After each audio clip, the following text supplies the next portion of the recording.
Hello and welcome.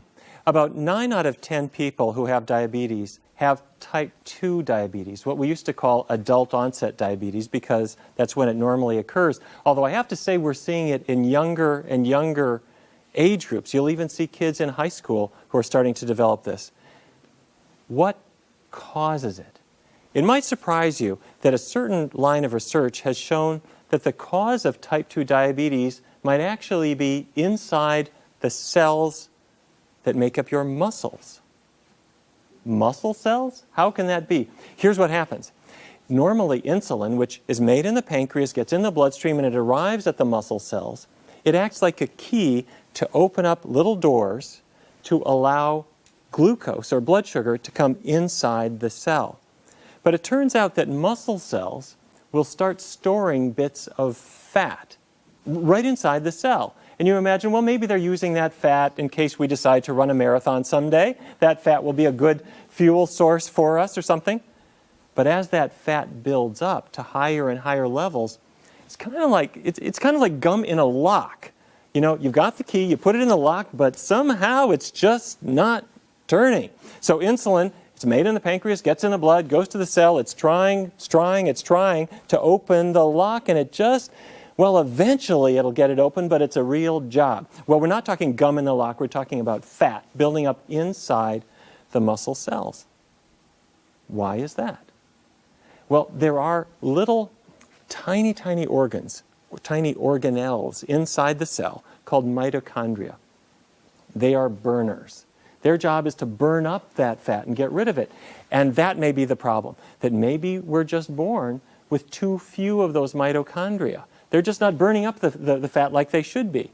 Or maybe there are enough of them, but they're just not vigorous enough. At Yale University in 2004, a research team brought in a group of people who had relatives with diabetes. Maybe their grandpa or maybe their parents had diabetes. But they themselves were thin. They didn't have diabetes themselves. However, when they tested them, some of them were insulin resistant, meaning they did a glucose tolerance test. I don't know if you've had this thankless test. You drink about 75 grams of sugar, syrupy goo, and then you measure your blood sugar and insulin as time goes on, and you can tell some people that blood sugar is just going way too high. That's the sign of insulin resistance. Well, among those people, despite the fact they were young, they were thin, they didn't have diabetes, when they measured the amount of fat in their muscle cells, they had 80% more fat in their muscle cells already at that point. They didn't have diabetes and they weren't going to have it for decades. But they already had the signs in their muscles. So the reason I'm raising this is you can look inside the cell years before any problem starts and you can see the early changes. And that means maybe we want to zero in on that cell and see what we can change. Okay, in Baton Rouge, Louisiana, researchers did another test. They brought in 10 men, everybody's young, sort of medium weight, and they did the opposite of what you think we should do. They fed them a high-fat diet. They fed them a high-fat diet, about 50% of calories from fat. They fed it to them for 3 days. And what they found was as they were eating this high-fat diet and the fat was starting to pack into their cells, the mitochondria in the cells, these mitochondria that are supposed to be like little burners tearing that fat up, were partly inactivated. The genes for making them were shutting down. Why is that? It looks like our bodies are programmed to store fat. Here's the fatty meal. I'm going to eat it. My body says, I'll take that. Let me keep it. Why would our bodies betray us in this way? Because our bodies were designed a long time ago. When there was such a thing as starvation, there was such a thing as famine. And if we found a fatty source, our body said, let me store some in case I need it. The problem is we keep that old design in an environment where there's a fatty food around just about 25 times a day. And so we're storing fat, and it seems to change our body to keep the fat in the cell.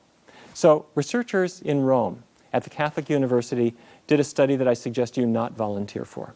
They did gastric bypass surgery, where they actually unhook the top part of the intestinal tract to bring the lower part of the intestinal tract up to the stomach. And what this does is the whole part of the intestinal tract where you absorb fat is unhooked. So you might eat fat, but you're not going to absorb it. It goes right through. And what this study showed was something important. if you shut off the fat going into the system, it no longer gets into the cells. This fat inside the muscle cells, which we call intramyocellular lipid, fat in the muscle cells, it dropped by 87%. So it seems to work. If we shut off the fat coming in, the cells themselves kind of clean out. Now, the technical term for this is intramyocellular lipid. Intra means inside, myo means muscle, cellular means cellular, lipid means fat. So intramyocellular lipid means fat inside the muscle cell. So the next step was, well, can we do this with diet alone? And in Rome, they used a 1,200 calorie diet, just a low calorie diet, but they let people eat kind of what they wanted. And that dropped the fat in the muscle cells about 9%, not good enough. So the question is, how do I perfect this diet? Researchers in London did another study. They looked at vegans. They said, you know, you people are not eating animal fat. Let's take a look at your muscles. And they took a group of people who were not following a vegetarian diet, but they were similar in age, similar in weight. And what they found was that for the vegans, when they measured their intramyocellular lipid, their fat in their muscle cells, it was 31% lower compared to the other people. Okay, so I put this together. A high-fat diet builds up the fat in the muscle cells. That's causing this insulin resistance to get worse and worse and worse. I go to a low-fat diet. I take the fat out of my diet. The cells kind of clean up. The insulin resistance gets better. My insulin sensitivity improves.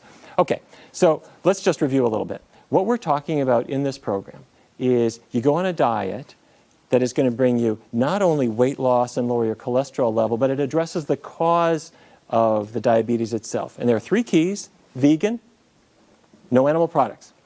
Why that? Because if there are no animal products, there's no animal fat, there's no animal protein to affect the kidneys. It's also low in fat because we don't want, in my muscle cells, I not only don't want lard in them, I don't want them filled with olive oil or corn oil or any kind of fat. I want to clean that fat out to the extent I can, okay? And then low glycemic index. And to make that simple, it just means we're avoiding sugar. We're avoiding the white and wheat breads. Instead of typical white potatoes, you might have a yam or sweet potato. Instead of typical cold cereals, have it be oatmeal or something like that. And only about 2 fruits are we concerned about: pineapples, watermelons. All the rest you can have. So if you put those all together, it works terrifically.